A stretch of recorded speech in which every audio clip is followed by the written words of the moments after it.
Assalamualaikum warahmatullahi wabarakatuh. Alhamdulillah hamdan katsiran thayyiban mubarakan fih kama yuhibbu rabbuna wa yarda. Wa asyhadu an la ilaha illallah wahdahu la syarikalah wa asyhadu anna Muhammadan abduhu wa rasuluh. Ya ayyuhalladzina amanu taqullaha haqqa tuqatih wa la tamutunna illa wa antum muslimun. Amma ba'd. Bapak-bapak, ibu-ibu, para hadirin jamaah kajian duha di Masjid Baitur Rahmah Ciputat. Alhamdulillah kita lanjutkan kajian kita, sudah sampai ya Sirah Nabawiyah. Sirah Nabawiyah belajar meraih cinta sejati pada Sang Rasul sallallahu alaihi wasallam. Kita sudah sampai ke halaman 187.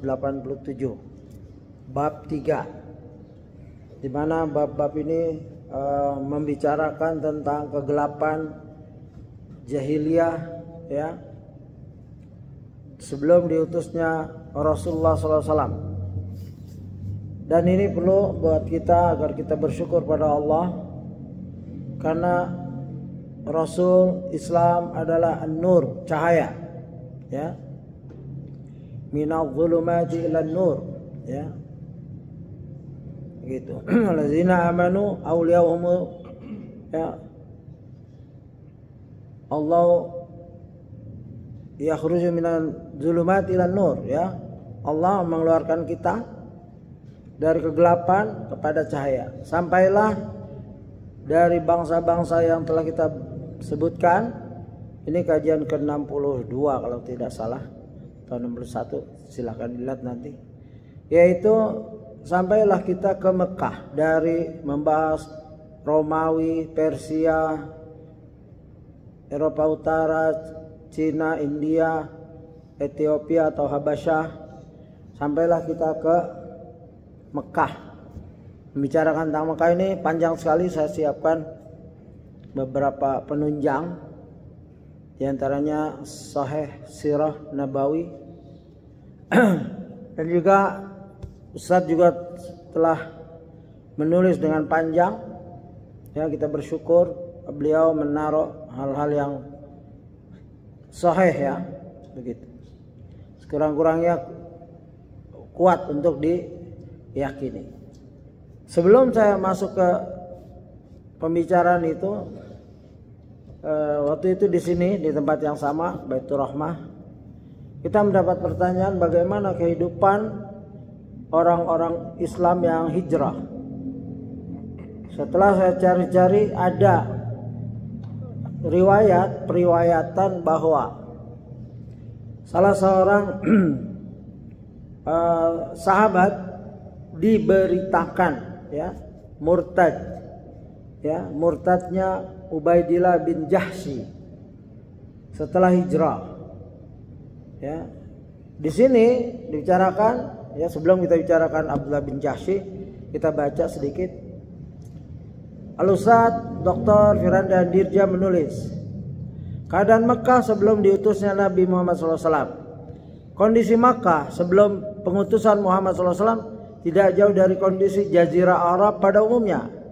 Penduduk Mekah ketika itu bergelimang dalam gelapnya kesyirikan dan kefasikan, kecuali hanya segelintir orang saja, seperti satu, ya Zaid bin Amr bin Nufail, ayah dari sahabat Sa'id bin Zaid ya radhiyallahu anhu, yang masih menganut agama Nabi Ibrahim ya alaihissalam yang murni. Juga seperti Waraqah bin Naufal yang memeluk agama Nasrani yang murni. Kita telah bahas Waraqah. Tersebarnya kesyirikan di Makkah dipelopori oleh Amr bin Luhai al-Khuzai, seorang pemuka Bani Khuza'ah. Dia dikenal sebagai seorang yang sangat dermawan, sampai-sampai disebutkan dalam Al-Akhbar ya, Al-Akhbar Mekah karya Azruqi, ya juga Al-Bidayah wa Nihayah karya Ibnu Katsir rahimahullah, bahwa Amr bin Luhai adalah seorang pertama yang memberi makanan dan minuman secara cuma-cuma ya kepada seluruh jamaah ya kepada jamaah haji. Ibnu Katsir mengatakan, ini diikuti oleh Ibnu Katsir tentang kedermawanan Amr bin Luhai, ya, yaitu anau rubama zabaha ayyaman hajij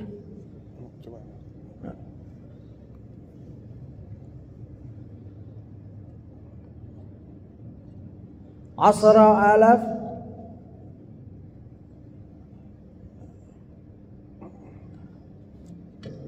badana. Beberapa kali Amr bin Luhai menyembelih 10.000 ekor unta. Ya, coba. Orang sekarang pun belum kelihatan ada, ya, nggak tahu ya kalau amir-amir di sana. Ya. Wa kasa asarata alaf khullah. Ya. Juga memberi 10.000 pakaian kepada para jamaah. Ya. Fi kulli sana yut'imul Arab, ya, setiap tahun, ya, memberi makan, ya, setiap tahunnya ia biasa memberi makan kepada orang-orang Arab, ya, dengan membuatkan hais, yaitu kurma yang dicampur tepung, yang dicampur dengan minyak samir dan madu atau adonan sawit, ya, begitu.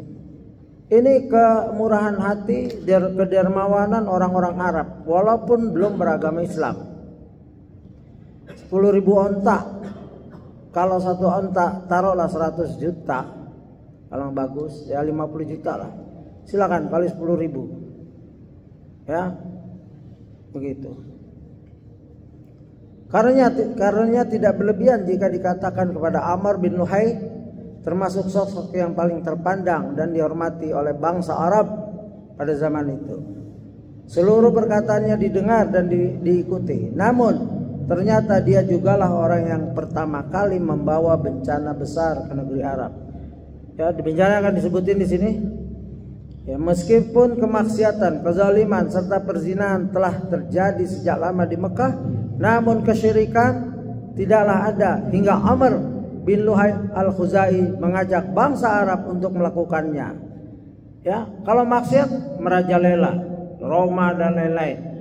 Dan Jazirah Arab, bangsa Arab itu bebas dari kesyirikan. Kalau maksiat ya. Ya, jadi sebagaimana Nabi Adam diutus, beberapa tahun anak-anak Adam itu jarang, tidak ada yang syirik. Tapi pembunuhan ada, ya, kezaliman ada, tapi tidak sampai syirik. Sampai zaman Nabi Nuh alaihissalam.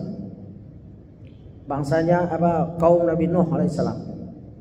Ya, jadi di sini juga diyakinkan, ya, kezaliman, perzinahan telah terjadi di Mekah. Namun kesyirikan dimulai dari Amr bin Luhai al-Khuzai, mengajak bangsa Arab untuk melakukannya. Dikisahkan bahwa suatu ketika Amr bin Luhai berpergian ke negeri Syam, yang ketika itu ia telah menjadi pusat penyembahan terhadap berhala-berhala. Penduduk Syam mengatakan kepada Amr, patung-patung ini adalah perantara antara kami dengan Tuhan. Setiap kami meminta hujan melalui mereka, Tuhan kami pasti menurunkan hujan tersebut. Coba lihat di sini, ini penting, di mana awal, ya, penyembahan itu bukan menyembah langsung patung, minta patung, yakin pada patung yang menciptakan langit dan bumi. Mereka tahu patung dibuat oleh mereka sendiri, tidak mendengar, tidak bisa bicara, tidak makan, tidak minum, ya. Tapi perantara, mukadimah dari penduduk Syam, ini adalah patung-patung yang kami meminta melalui mereka, minta kepada Allah. Tapi melalui patung-patung ini kami minta hujan, langsung dapat. Amr bin Luhai pun terkesima dan kagum mendengar penjelasan tersebut. Lalu ia meminta sebuah patung untuk dibawa pulang ke Mekah. Sampainya di Mekah, ia pun mulai mengajak orang-orang untuk mencoba jenis ibadah baru ini. Karena Amr bin Luhai adalah orang yang terpercaya dan terhormat di sisi bangsa Arab. Ya, bagaimana tidak? Ya, kalau tiap tahun menyembelih 1.000 onta, memberi pakaian 1.000 pakaian dan mengasih makan orang-orang Arab, ya, Mereka pun langsung menyambut ajakan sesatnya tersebut. Ya, jika orang punya harta, kedudukannya tinggi, jika ngajak sesuatu, orang-orang lemah di sekitarnya langsung percaya. Itu kebiasaan, itu udah uruf. Di mana saja, di sini juga gitu. Demikianlah akhirnya penyembahan kepada berhala menjadi suatu kebiasaan dan agama bagi bangsa Arab. Selain kesyirikan berupa penyembahan kepada patung, Amr bin Luhai juga mengadakan berbagai khurafat dan membuat bangsa Arab meyakininya. Komplit, syirik dan khurafat itu satu paket. Bid'ah, kufriyah, syirik, khurafat. Ya, gitu. Rasulullah SAW bersabda tentang Amr bin Luhai, "Walaqad ra'aitu jahannama ya'timu ba'daha ba'da. Hina ra'aitumuni takhartu. Wa'aitumuni takhartu. Ra'aitu fiha ibnu Luhai wa huwa alladhi sayyaba sawaib." Sabda Rasulullah, "Aku tiba-tiba beranjak mundur ketika aku melihat api neraka jahanam saling melahap dan menghantam. Dan aku melihat Amr bin Luhai di dalam neraka jahanam. Dialah orang yang pertama yang telah mengeramatkan unta." Ya, itu salah satu khurafatnya, unta dikeramatkan. Nanti ada penjelasannya di ayat yang akan datang. Ya. Hadis lain Rasulullah bersabda, "Ra'aitu Amru bin Amir al-Khuzai yajurru qusabahu finnar kana awala man sayyaba sawaib." Aku melihat Amr bin Luhai al-Khuzai sedang menyeret ususnya di dalam neraka. Dialah orang yang pertama mengeramatkan unta-unta. Ya, itu hadis riwayat Bukhari. Dalam riwayat lain disebutkan bahwa Nabi Muhammad SAW bersabda, "Ra'aitu fiha Luhai bin Umar ajurru qusbahu finnar, ya wasbahu man ra'aitu bihi Ma'madu bin Aqtamal Ka'abi." Aku melihat di dalamnya jahanam, maksudnya ada Amr bin Luhai yang sedang menyeret ususnya di dalam neraka, dan wajahnya mirip sekali dengan Ma'bad bin Aqtam al-Ka'bi. Jadi Rasulullah sampai bisa mencirikan wajahnya, ya, melihat di neraka. Yaitu kelebihan Rasulullah karena ditampakkan hal-hal yang gaib, bukan tahu yang gaib. Dikasih tahu Rasul dikasih tahu oleh Allah, ditampakkan, ya, begitu. Kalau tahu yang gaib tidak. Kalau menyatakan Rasul tahu yang gaib, tahu perbendaharaan Lauhul Mahfuz, tidak, ya. Karena istrinya kehilangan kalung saja Rasulullah tidak tahu di mana, ya. Harus ada berita dari Allah, ya.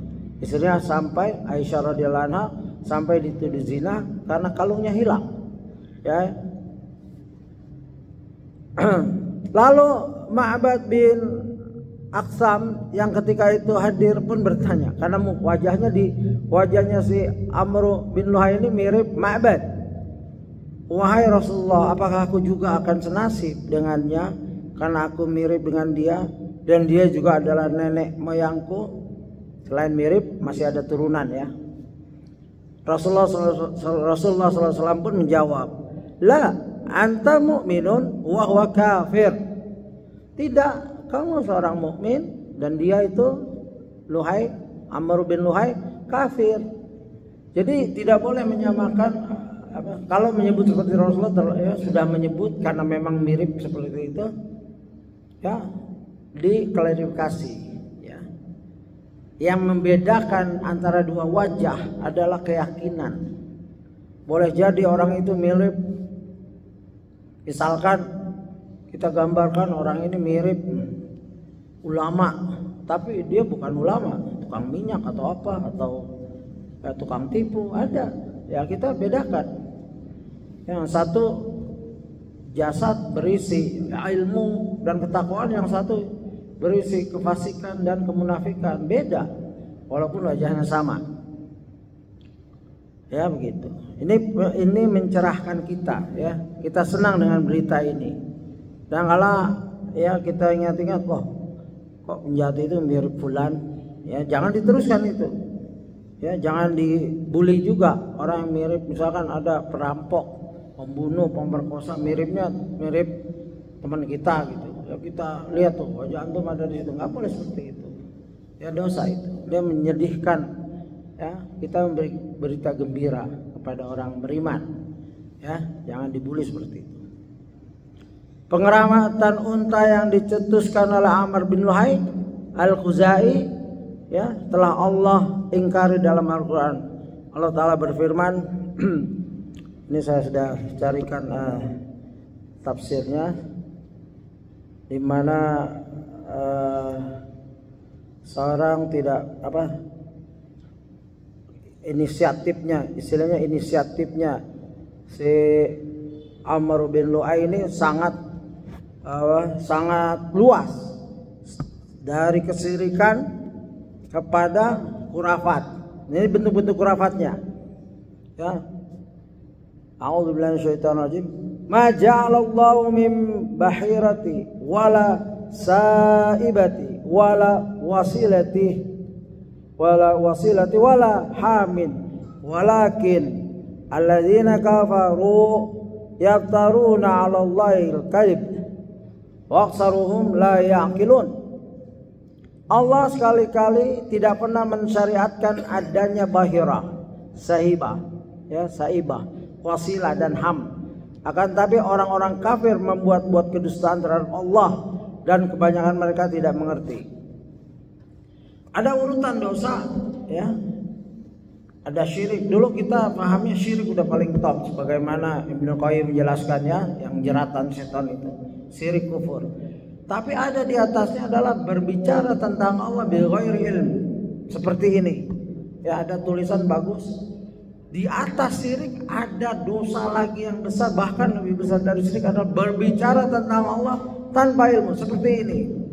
Ya. Ada mengkeramatkan onta. Di sini jelaskan bahira, ya. Ada yang mereka sebut bahira, yaitu unta yang melahirkan anak betina sebanyak 5 kali. Unta ini disobek telinganya, ditandai karena udah melahirkan betina lagi sama 5 kali, disobek telinganya sebagai tanda unta keramat. Yang tidak boleh dinaiki dan diambil susunya. Begitu 5 kali, perempuan lagi digunting, dia bebas berjalan, ya.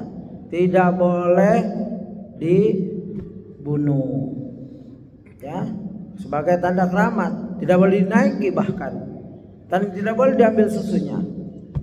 Kedua, saibah. Adapun saibah, ya, yaitu unta yang melahirkan anak betina sebanyak 10 kali, ya. Mereka berkeyakinan bahwa unta yang demikian tidak boleh ditunggangi dan diambil susunya, kecuali jika mereka sedang bermajlis untuk menyembah berhala. Gak boleh tuh ditunggangi, diambil susunya, kecuali lagi bermajlis menyembah berhala, boleh diperas. 3, wasilah. Dan wasilah adalah kambing yang melahirkan anak betina sebanyak 7 kali.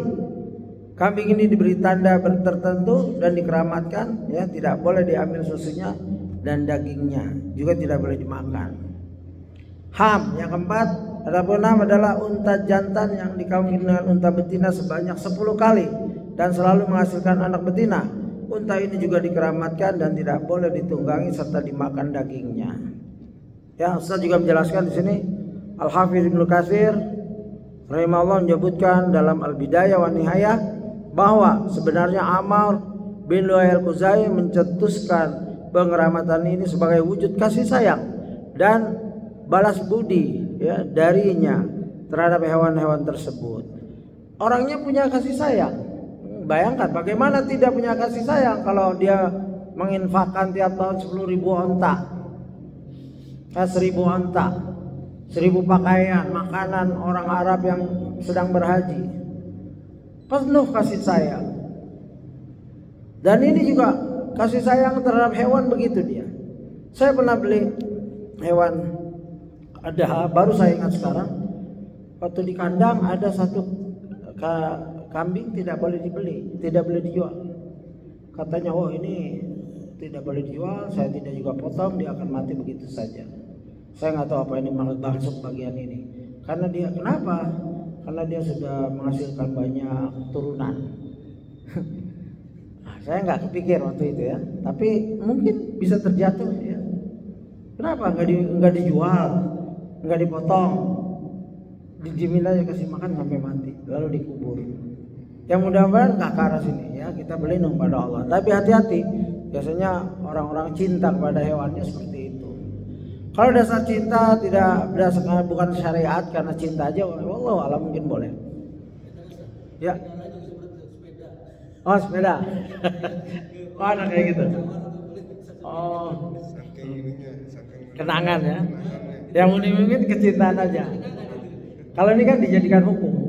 Si Amr bin Luhai ini menjadikan hukum. Masyarakat nggak boleh ini. Dan dingiru juga. Kecuali dia mengajarkan. Kalau punya sepeda kayak gini diginiin. Mereknya ini katanya sales ya. Seperti unta yang sudah melahirkan anak ya betina 5 kali berturut-turut, makanya dianggap telah berjasa sehingga harus dibiarkan hidup bebas, tidak boleh disentuh dan diperas susunya. Ya, ini peraturan-peraturan ini ke masyarakat, bukan ke dirinya dia sendiri. Ya, secara sekilas hal tersebut seakan perbuatan yang sangat terpuji, namun sejatinya hal tersebut adalah bid'ah yang sesat yang menjadi awal mula munculnya kesyirikan, yaitu pengeramatan terhadap hewan-hewan. Ya, di sini Ustaz juga bilang ya, dari penjelasan di atas kita juga dapat menyimpulkan bahwa bangsa Arab sejak dahulu telah mengenal Allah, agama Nabi Ibrahim alaihissalam yang murni, juga keagungan Ka'bah. Ya, Allah Subhanahu wa taala berfirman tentang mereka, walain saltau man khalaqas samawati wal ard la yaquluna Allah. Ya, agama bangsa Arab itu agama Ibrahim aslinya. Lalu kesyirikan dibawa oleh Amr bin Luhai dari Syam. Dia orang kaya, travel kemana-mana, pulang bawa oleh syirik dan menetapkan hukum-hukum ya seperti mengkeramatkan hewan. Aslinya dia kenal Allah. Walain saltau man khalaqas samawati wal ard la yaquluna Allah. Orang penyembah berhala atau kuburan dan tahu berhala ini nggak menciptakan alam semesta, nggak menciptakan diri, bahkan nggak menciptakan batu sendiri, ya. Tapi sebagai perantara, dibuktikan di sini oleh Saltam. Ini namanya tauhidur rububiyah. Tauhidur rububiyah itu ada pada setiap orang. Ya, kalau bahasa Ustadz Firanda, data bank atau data sudah dimasukkan, fitrah itu sudah dimasukkan oleh Allah ke setiap makhluk namanya manusia. Cuma ada yang melawan, ada yang ngikuti fitrah itu sampai kenal Islam. Ya, ada yang mau menuju bapak ibunya mencegahnya, bawahu ya, dihawidani, yusarini, wajuzani. Bapaknya dia udah pengen nih, ini anak pengen masuk Islam, dicegah, disiksa dan lain banyak tuh di sini. Ya, itu dosa nanti bapak ibunya. Kita juga sudah ketahui bersama bahwa mereka biasa berhaji setiap tahunnya meskipun dengan diiringi berbagai ritual sesat dan bid'ah di dalamnya. Dan kita juga telah mengetahui lafal talbiyah yang mereka biasa ucapkan, yaitu labbaik la syarika lak labbaik ya. Labbaik la syarika lak illa syarikan huwal laka tamliku wa ma malak.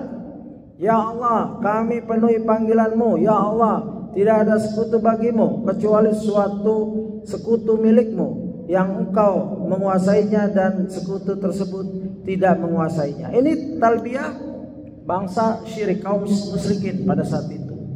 Mirip-mirip ya, kalau mungkin orang awam ada di depannya talbiyah kayak gini diikutin. Padahal itu yang sudah dimansuk. Ya, yang ada kan labbaik la syarika labbaik Allahumma labbaik labbaik la syarika lak labbaik innal hamd wa ni'mata laka wal mulk la syarika lak. Ini kecuali illa syarikan huwa laka, kecuali ada sesuatu yang engkau ingini. Kami tahu sekutu nggak mampu apa-apa, engkau yang menguasai. Ya, talbiyah itu mengandung kesyirikan yang diridhoi oleh Allah, gitu. Seperti patung-patung dianggap Allah ridho, atau wali-wali, atau syekh-syekh, atau guru-guru yang dianggap mengetahui alam-alam gaib. Ya, kalau ngikut aku, kamu ada sekarang udah meninggal, ya udah mati orangnya, dari Amerika datang, dan ini langsung abangnya yang nelpon saya ngobrol. Dia itu datang, tokoh ini bilang, kamu sudah, saya lihat ya sudah masuk jannah. Wah, sumbangannya besar, miliar-miliaran, makanya masuk jannah. Gurunya bilang gitu. Ini kejahatan akidah yang tidak boleh ditolerir. Kalau saudara kita masuk situ ya kita nasihatin. Lafal talbiyah yang mengandung kesyirikan di atas biasa mereka ucapkan saat tawaf di Ka'bah, ya. Tawafnya benar, Ka'bahnya juga benar. Itu memang dari Nabi Ibrahim sebelum ada kesyirikan. Lalu mereka rubah talbiyah itu mengandung kesyirikan. Ya. Tadinya sebelum Luhai, ya, Amr bin Luhai bawa patung, ya mungkin belum ada. Ya, belum terberitakan, atau saya belum sampai berita bahwa ada berhala-berhala kecil. Ternyata memang Luhai ini kalau dibilang tokoh kesyirikan, maka dialah yang taruh Hubal pertama, dan setelah itu ada 360 berhala. Ar-Razi dalam Mafatihul Ghaib mengatakan, ya Ustaz melanjutkan, ini penting saya bacakan semuanya. Kaum musyrikin sebenarnya mengetahui dengan pasti bahwa patung-patung tersebut tidak mampu berbuat apapun, baik berupa penciptaan ataupun ya pengaruh tertentu. Jadi sikap mereka yang masih saja meyakini patung-patung tersebut sebagai sekutu bagi Allah Jalla Jalaluhu adalah kebodohan dan kedungan yang parah.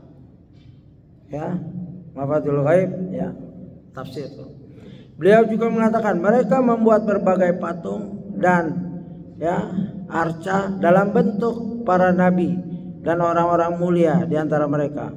Mereka meyakini bahwasanya jika mereka beribadah pada patung-patung tersebut, maka orang-orang mulia tersebut akan menjadi pemberi syafaat bagi mereka di sisi Allah. Dan yang semisal dengan perbuatan ini di zaman sekarang adalah pengagungan terhadap berbagai kuburan orang mulia yang dilakukan oleh banyak orang, sembari meyakini bahwasanya jika mereka mengagungkan kuburan-kuburan tersebut, maka para penghuninya akan menjadi pemberi syafaat bagi mereka di sisi Allah. Ya, ini masih Ar-Razi. Inilah pentingnya mengenal sejarah tentang kesyirikan yang terjadi sebelum dan sesudah kerasulan Muhammad SAW, agar kita tidak terjerumus ke dalam kesyirikan yang sama, yang mungkin muncul dengan kemasan ya baru pada zaman sekarang. Kesyirikan masih sampai hari kiamat, ya, kemasannya berbeda, ya, casingnya berbeda. Patung-patung yang disembah oleh bangsa Arab berbeda-beda dan bermacam-macam. Masing-masing daerah atau kabilah memiliki Tuhan sendiri-sendiri. Di Mekah ada Al-Uzza dan Hubal, di Taif ada Al-La'at, dan di Madinah ada Manat yang disembah oleh suku Aus dan Khazraj. Mereka berlomba-lomba berkreasi membuat patung-patung, bahkan terkadang mereka membuat banyak patung untuk banyak fungsi. Ya, layaknya keyakinan Hindu terhadap dewa-dewa mereka yang memiliki tugas masing-masing. Maha suci Allah Jalla Jalaluhu dari kesyirikan mereka. Kekacauan pola pikir bangsa Arab ketika itu tergambarkan pada penuturan seorang tabi'in yang bernama Abu Raja Al-Utraidi, ya, radhiyallahu rahimahullah. Beliau mengatakan, "Kunna na'budul hajar, fa idza wajadna hajaran huwa akhyaru minhu al-kaina, wa hazna al-akhar, fa idza lam najid hajaran jama'na jusutan min turab, thumma ji'na bisyatin falayna alaih, thumma tubna bih." Dahulu kami menyembah batu, yang dijadikan sebagai patung. Apabila kami dapat ada batu yang lebih bagus, maka patung yang lama pun kami buang dan kami ganti dengan batu baru yang lebih bagus tersebut. Jika kami tidak berhasil menemukan batu, maka kami pun mengambil seonggok tanah, lalu kami memerah susu kambing di atas seonggok tanah tersebut. Lalu kami tawaf mengelilingi tanah tersebut. Ya, atar riwayat Al-Bukhari dalam sahihnya. Ini berita-berita keadaan mereka yang penuh kesyirikan dan khurafat, ya. Ya, kita lanjutkan karena ini materinya banyak. Ya, di sini Ustadz menggambarkan gambar ya, Romawi, Persia, Eropa Utara, Jazirah Arab, Mesir, Cina, India, Yahudi, Habasya. Dunia penuh berbagai macam bentuk penyelewengan, baik dalam hal agama maupun moral. Hukum rimba berlaku di mana-mana, diskriminasi, kasta merajalela, perbudakan dan perampasan hak-hak orang lain adalah yang lumrah, suatu yang lumrah. Ya, di halaman 196, ya, mungkin sampai sini saja untuk ini. Saya banyak penjelasan di sini sedikit, ya, yaitu tentang pertanyaan di mana kehidupan sahabat yang hijrah. Kalau lihat dari sejarah, Ja'far baru pulang setelah Nabi hijrah ke Madinah. Ja'far radhiyallahu anhu baru pulang. Di antara yang hijrah ada namanya Ubaidullah bin Jahsy. Ini kontroversi. Ada yang beritakan bahwa beliau murtad dari Kristen Islam terus Kristen lagi setelah melihat keadaan negara Habasya yang nyaman dan lain-lain. Tapi berita ini ini istilahnya masih kontroversi. Bahkan saya pegang yang tidak murtad, karena sebelum wafat beliau datang terus wafat, bahkan berpesan istrinya untuk dinikahkan oleh Rasulullah, Ummu Habibah kalau salah, ya begitu. Bahkan setelah nikah dengan Rasulullah, Raja Najasyi menghadiahkan berapa ribu dirham untuk Rasulullah sebagai mahar dan lain-lain. Jadi yang kita pegang itu sampai ada dalil yang kuat. Walaupun beberapa ustaz mengutip, beberapa situs Islam, salaf dan lain-lain mengutip kemurtadannya, tapi dikuatkan dengan dialog Heraklius dengan Abu Sufyan. Apakah ada yang murtad di antara pengikutnya? Tidak. Lalu Heraklius menguji, memang kalau imam sudah masuk secara makna, kalau iman sudah masuk dia tidak akan keluar. 1, 2, dia ini dari Kristen, dia tahu kesalahan agama Kristen secara akidah, dia masuk Islam. Kecuali dia agama Yahudi, ya, dia masuk Kristen lagi, itu sangat tidak mungkin. Karena orang pernah di dalamnya, dia tahu kerusakannya, makanya dia pilih Islam sampai hijrah lagi. Ya, 3, berita tentang murtadnya Ubaidullah bin Jahsy ini masih samar-samar. Kebanyakan sanadnya banyak yang tidak thiqah. Jadi lebih baik kita tidak pegang. Ya, lebih baik kita kepada aslinya. Aslinya adalah Islam. Waktu hijrah Islam sampai ada berita yang kuat. Ya, yang kuat benar bahwa dia wafat. Kalau istrinya pulang terus dinikahkan oleh Rasulullah, itu karena sakit meninggal. Ya, kita lebih nyaman memberitakan bahwa dan tinjauannya banyak, ada tulisan bagus ya, yang antum boleh baca ya, gitu. Gitu. Abu Sufyan tak ada kan itu. Jadi permasalahan berita kemurtadan ini berkaitan dengan salah seorang sahabat Nabi SAW. Bahkan ia termasuk golongan pertama, ya, orang pertama hijrah, gitu. Jadi hampir tidak mungkin. Dan ya ini biasa. Kalau sudah ada ikhtilaf kayak gitu, kita bermain di sanad perawi. Ya, kalau yang memberitakan murtadnya perawinya itu banyak yang lemah, tinggal tambahan doi jidan, maka kita ambil perawi yang kuat gitu. Ya. Dan bahkan di sini dikutip ketika kematian terasa lebih dekat, dia berpesan kepada Rasulullah SAW, ya, lalu menikahi Ummu Habibah, ya, Ummu Habibah. Dan Najasyi mengirim Syurahbil bin Hasan untuk mengawal perjalanan Ummu Habibah, ya, begitu. Ini yang lebih menenangkan kita, ya. Kalau ada yang berpendapat seperti salah seorang ustaz mengutip kemurtadannya, ini ya nggak apa-apa, asal dia bertanggung jawab, karena ini masalah ilmiah. Atau lebih baik kita mendiamkan, tawakuf sampai ada berita yang benar-benar thiqah. Begitu kita bersikap kepada sahabat. Walaupun secara hadis lain, yaitu hadis Al-Kautsar, di mana ada para sahabat datang lalu diusir. Ya, Rasul bilang, itu sahabatku, engkau tidak tahu apa yang mereka perbuat setelah engkau wafat. Ya, ini secara makna. Di antaranya yang murtad ada. Tapi ta'yin itu secara umum. Siapa-siapanya ada memang. Penulis yang murtad ada. Setelah itu dikuburkan, naik lagi, kuburkan, naik lagi. Itu ada cerita itu. Itu benar itu. Ya. Tapi yang seperti ini kita harus menyaksikannya dengan dalil yang kuat, qat'i kalau bisa. Itu jawaban saya sementara. Apa kehidupan di Habasah ada yang murtad, itu satu. Ada di beritanya ada dua, tapi yang satu saya belum lacak, yaitu ada jadi murtad masuk Kristen terus jadi pembesar Romawi. Ya, itu ada, tapi namanya belum saya selidiki. Begitu. Dan juga kita sedikit memberitakan tentang orang-orang yang hanif. Ya. Tadi udah disebut ya, Zaid, ya, karena rusaknya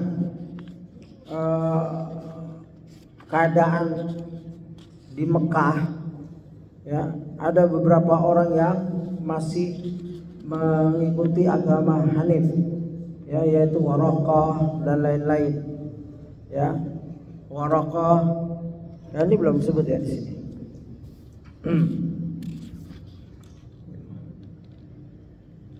Jadi ada beberapa orang yang Hanif, artinya mempertahankan agama Ibrahim alaihissalam. Ya, mereka itu ada beberapa orang disebutkan, ya, mungkin nanti di tempat lain, ya. Tapi saya sebutkan di sini, mungkin kita akan jumpa nanti di Ustaz, yaitu Zaid bin Amr bin Nufail. Ya, yang disebut ya dalam kitab-kitab sirah. Dia orang yang selain Waraqah bin Nufail yang sudah saya sebutkan di beberapa ceramah tentang juhudannya menulis, ya, bisa bahasa Arab, Ibrani, Suryani dan lain-lain. Nah, kalau Zaid bin Amr bin Nufail, orang tua yang bertahan, ya, dia pernah menyadarkan di Ka'bah, lalu dia bingung, ini orang-orang sudah beragama meninggalkan agamanya Ibrahim. Ya, dia merasa sendirian, ya, dan dia bersyair, yang syairnya saya kutip di sini bagus sekali. Ya, qala Zaid bin Amr bin Nufail, Araban wahidan am alfa Rabb, apakah Rabb yang esa ataukah 1000 Tuhan? Adinu idza taqassamtil umur, yang akan kusembah ketika urusan, ya, dibagi-bagi. Arabu fi baraya wa kullu hayy, adakah Rabb di antara ciptaan dan seluruh yang hidup? Lahu rizqun ilaihi yasir, sedangkan rezeki semuanya hanya kembali kepadanya. Ya. Dari syairnya kelihatan beliau memang bertauhid, mempertahankan agama Ibrahim alaihissalam, fitrahnya, ya, bertahan atas fitrah. Dan panjang, ya, aku hanya beragama kepada Rabb yang esa, ya, artinya aku berdin, din yang mengajak penyembahan kepada Rabb yang esa, dan tiada yang pantas manusia sembah selain dia semata. Begitu. Aku menjauhi Lat dan Uzza seluruhnya. Demikianlah, ya, dilakukan oleh yang cerdas dan bijaksana, dan seterusnya, ya, panjang. Nah, ini yang menyedihkan kita, ya. Dia merasa sendiri. Bahkan hadis-hadis menjelaskan nanti, ya, beliau Zaid tadi dibangkitkan sebagai umat, ya, karena giginya mempertahankan tauhid. Oleh sebab itu, ikhwah rahimani wa rahmatullah, jangan bersedih kalau antum bersendirian mungkin di kampung, pulang kampung ingin dakwah di kampung, atau sesekali pulang kampung berasa sendirian menegakkan sunnah. Jangan, ya, jangan sedih, jangan lemah, bahkan ngikut. Jangan, antum tetap tegakkan sunnah sendirian atau bersama teman dekat, ya. Karena keimanan itu tidak dinilai banyaknya, ya. Sendiri kalau benar jadi umat, Ibrahim jadi umat, ya, padahal sendiri. Ya, dan juga ini dalam hadis, ya, ada beberapa hadis menjelaskan nanti dia dibangkitkan sendiri, ya, begitu. Dan ini adalah berita gembira yang dikabarkan oleh Rasulullah SAW, ya. Dan juga masalah tadi dibahas, masalah asnam, itu ada kitab namanya Kitabul Asnam, kitab tentang berhala. Di situ dijelaskan banyak sekali, ya. Penulisnya Hisham Ibnu Muhammad Al-Kalbi, Ibnu Al-Kalbi, ya. Kitab ini menjelaskan tentang kedudukan asnam, patung-patung, ya, dahulu. Ya, fungsinya bukan sekedar disembah, tapi pemersatu. Ya, diantaranya patung Hubal. Hubal itu bukan disembah, dia dibawa oleh Amru bin Luhai sebagai pemersatu Quraisy. Ya, jadi ada fungsi-fungsinya itu. Lata, Uzza, Hubal itu beda-beda fungsinya. Kalau pemersatu itu Hubal, ada yang nanti yang memberi rezeki, ada yang masalah, beda-beda itu. Ya, begitu mereka. Ya. Kalau tentang tokoh, ya, di dalam neraka, ya, hadisnya sudah jelas siksaannya berat sekali, ya, karena dia si Luhai ini, Amr bin Luhai menyeret-nyeret ususnya atau isi perutnya di neraka. Naudzubillah, ya. Aku melihat Amr bin Luhai menyeret isi perutnya di dalam neraka. Dialah orang pertama yang ganti agama Ibrahim. Nah, itu kan dia yang pertama. Kalau kita tidak dapat dari Al-Quran dan Sunnah, berita ini nggak bagaimana berani kita. Dulu data bank, pencatatan tidak begitu akurat, mungkin di batu, di kertas, udah pelepah kurma. Tapi kalau Allah mewahyukan, dialah yang pertama. Ini hadis, ya, begitu. Jadi kita memegang, apalagi ulama-ulama menguatkannya, ya, begitu. Di Bukhari, Muslim, Musnad Imam Ahmad, begitu. Dan kita bersyukur ulama-ulama menjaga kekayaan ini, ya. As-surat itu warisan, ya, dari Allah, Rasulnya, terus ke ulama. Ya, al-ulama warasatul anbiya. Tapi harus dibaca warisan ini. Antum dapat warisan 100 miliar tapi di bank, terus antum nggak ambil, ya nggak, antum meninggal nggak akan uang itu datang langsung. Itu harus tanda tangan, verifikasi. Itu kalau warisan itu bentuk uang dari ayah ibu antum. Nah, ini Rasulullah mewariskan, ya, ke ulama. Ulama itu warasatul anbiya. Tapi kita nggak pernah mengunjungi ulama, belajar daurah, ya, membaca karyanya. Kita nggak dapat warisan apa-apa. Antum pikir ulama yang harus datang? Al-ilmu ya'ti wa la yu'ta.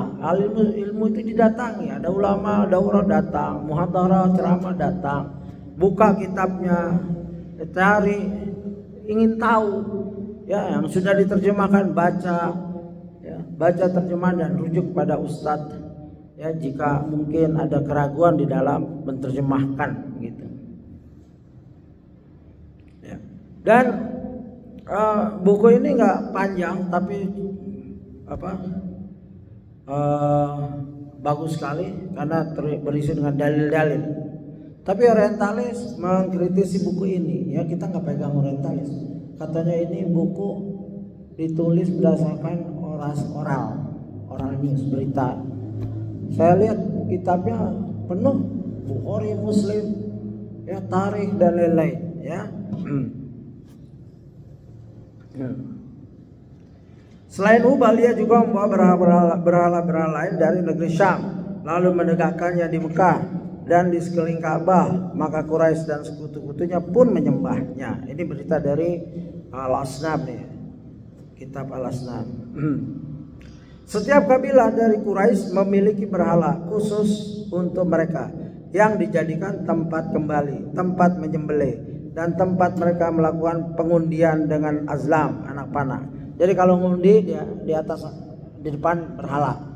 Dan setiap kabilah mempunyai berhala-berhala kecil dan berhala pusat di Mekah, di Ka'bah itu.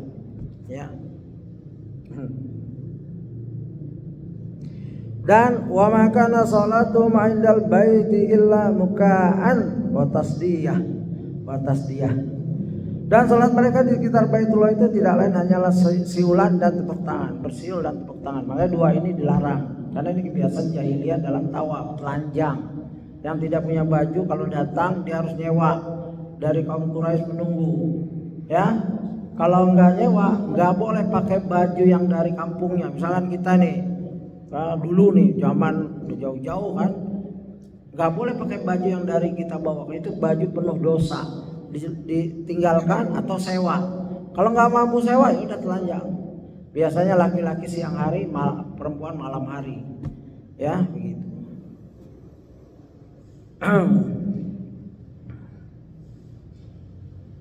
Dan apabila mereka hendak bepergian, mereka tidak keluar dari Makkah kecuali mendatangi berhala mereka, mengelilinginya, mohon keberkahan kepadanya, lalu barulah mereka keluar untuk berpergian. Banyak sekali berita-berita di buku Al-Asnam ini, buku Kitabul Asnam, ya begitu. Maka berhala-berhala mereka di Mekah menjadi banyak hingga mencapai 360 berhala yang dipasang mengelilingi Ka'bah. Di antaranya ada berhala yang katanya laki perempuan berzina di dalam Ka'bah lalu jadi batu, ya lama-lama dikeluarkan. Nah, itu ada berita itu. Nah, setiap tawaf mengusap itu, ya ada berita tapi saya akan cari nanti, ya mungkin ada di sini, saya belum melihat. Jadi Rasulullah pernah keliling tawaf bersama anak angkatnya Zaid kalau nggak salah, melihat mereka begitu, kalau lewat yang patung penzina itu mereka ngusap.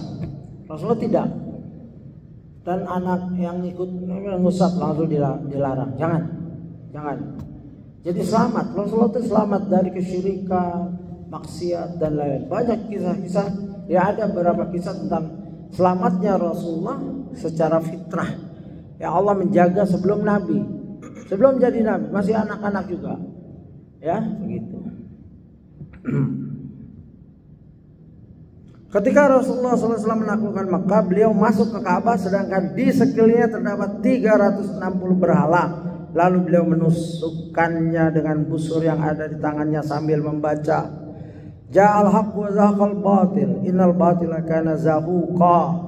Telah datang kebenaran dan lenyaplah kebatilan. Sesungguhnya kebatilan itu pasti lenyap. Ayat ini menjadi simbol perjuangan Khomeini waktu menggulingkan Shah Iran, dan kita bangga itu 1980-an. Saya masih panas-panasnya, ya sampai hafal kita, ya. Ja'al haqq wa zahaqal batil, innal batila kana zahuqa. Telah datang kebenaran, runtuhlah kebatilan. Begitu. Sungguhnya kebatilan itu pasti lenyap. Ayatnya benar. Ya, la syarqiyah wa la gharbiyah, jumhuriyah islamiyah. Ya, tidak barat tidak timur, tapi jumhuriyah islamiyah, bersatunya negara Islam. Tapi sementara itu dia menghancurkan masjid-masjid Sunni, menyembelih ulama-ulama Sunni, bahkan banyak yang lari selamat, alhamdulillah, menceritakan kejahatan lebih jahat dari Syah Iran. Syah Iran netral, yang Syiah silakan, yang Sunni silakan. Ya. Sejak itu tidak ada masjid Sunni di Teheran, beritanya seperti itu. Sejak zaman Khomeini itu. Jadi gembar-gembor di Indonesia pengaruh Haroki semua, kami karena saya dulu Haroki termasuk, tapi setelah tahu sampai ada yang pasang foto Khomeini di kamarnya, ya kan? Itu subhat begitu. Ulama tahu, kita orang awam tahunya lama, dikasih tahu juga ngeyel, ya gitu. Dan pada hari Fathul Makkah Rasulullah bersama beliau terdapat kunci Ka'bah. Beliau pun masuk ke dalamnya lalu mendapati ada gambar lukisan, maka beliau memerintahkan untuk menghapusnya. Gambar lukisan nggak boleh ada di dalam rumah kita yang berbentuk makhluk hidup, patung dan lain-lain. Ada babnya sendiri. Karena malaikat rahmat tidak masuk. Kalau malaikat maut masuk terus. Ya ada orang, wah kalau gitu kita pasang patung aja biar nggak mati-mati. Itu malaikat rahmat yang tidak masuk. Malaikat maut nggak peduli gituan. Dia datang ke Nabi, dipukul balik lagi. Ya malaikat maut datang ke Musa. Musa alaihissalam gampar sampai matanya keluar. Itu berita ya. Begitu. Antum jangan coba-coba gampar, boro-boro gampar. Ya nggak akan sanggup. Di dinding Ka'bah terdapat gambar Ibrahim dan Ismail. Rasulullah SAW memerintahkan agar keduanya dihapus. Lalu beliau bersabda, semoga Allah membinasakan mereka. Demi Allah keduanya tahu bahwa mereka tidak pernah mengundi dengan azlam, anak panah. Ya, anak panah ramalan. Ya, mereka menggambar Ibrahim, dihapus itu semua. Ya ini berita-berita. Begitu. Banyak sekali berita-berita tentang kejahilian pada saat itu dalam Kitabul Asnam. Silakan jika ada pertanyaan, fadhal.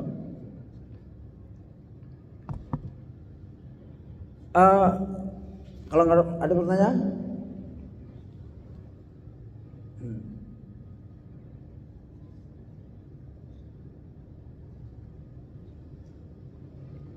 kalau Zaid memang diberitakan orang yang menjaga agama Hanif, agama Ibrahim ini ada beberapa. Satu, Waraqah bin Naufal, Ubaidullah bin Jahsi yang hijrah ke Habasyah.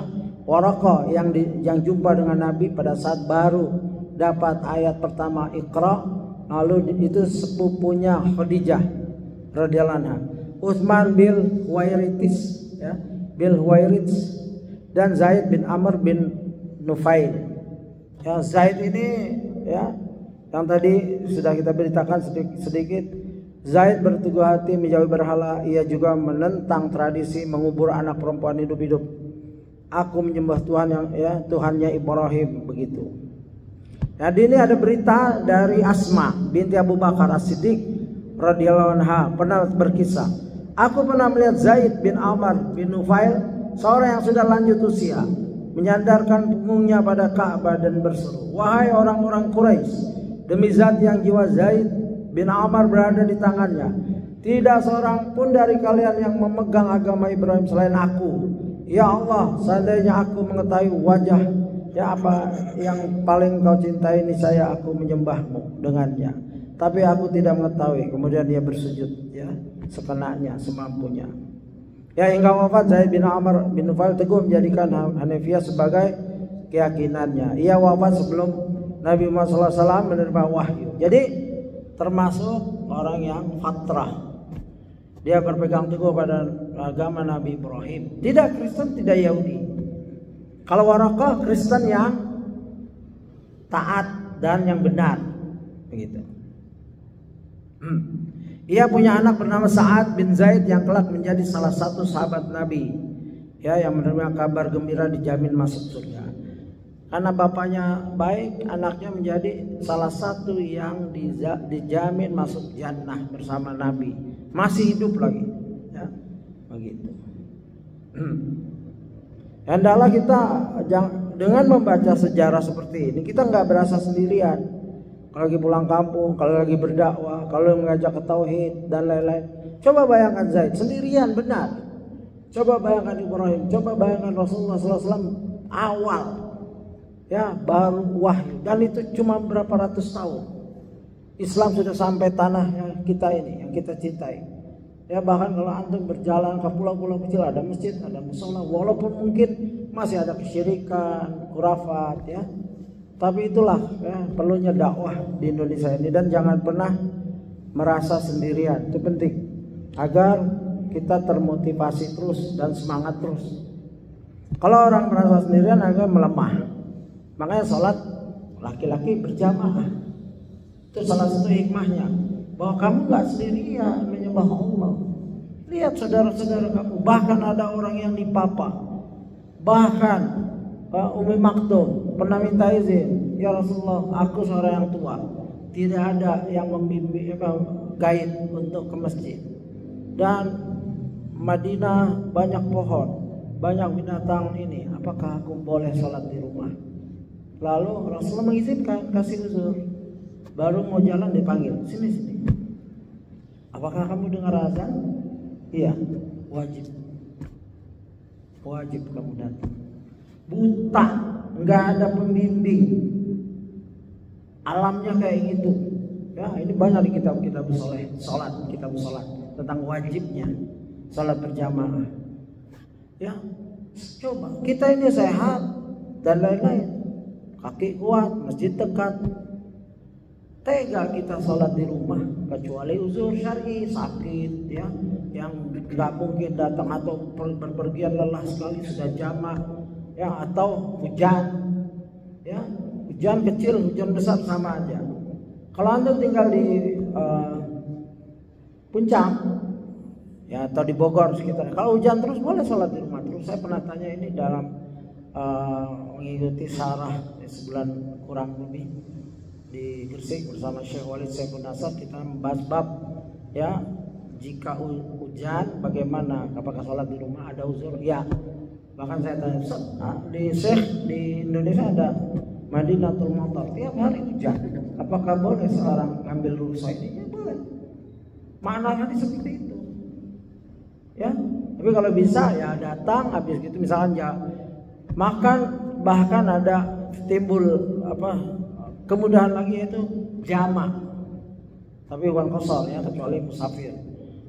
Orang lokal datang terus imamnya bilang kita salat jamaah ya, zuhur asar langsung, isya maghrib ya, nanti azannya ya as-salatu fi buyutikum ya, mana lah azan kayak gitu. Salat di rumah-rumah kamu, azannya juga beda, muazzinnya juga beda, yang paham, jangan yang di tempat awam ya.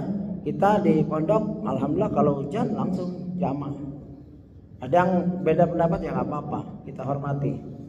Nah, ini untuk kebersamaan ya, karena kesendirian itu sebagaimana digambarkan hadis-hadis atau kisah-kisah sebelumnya itu berat.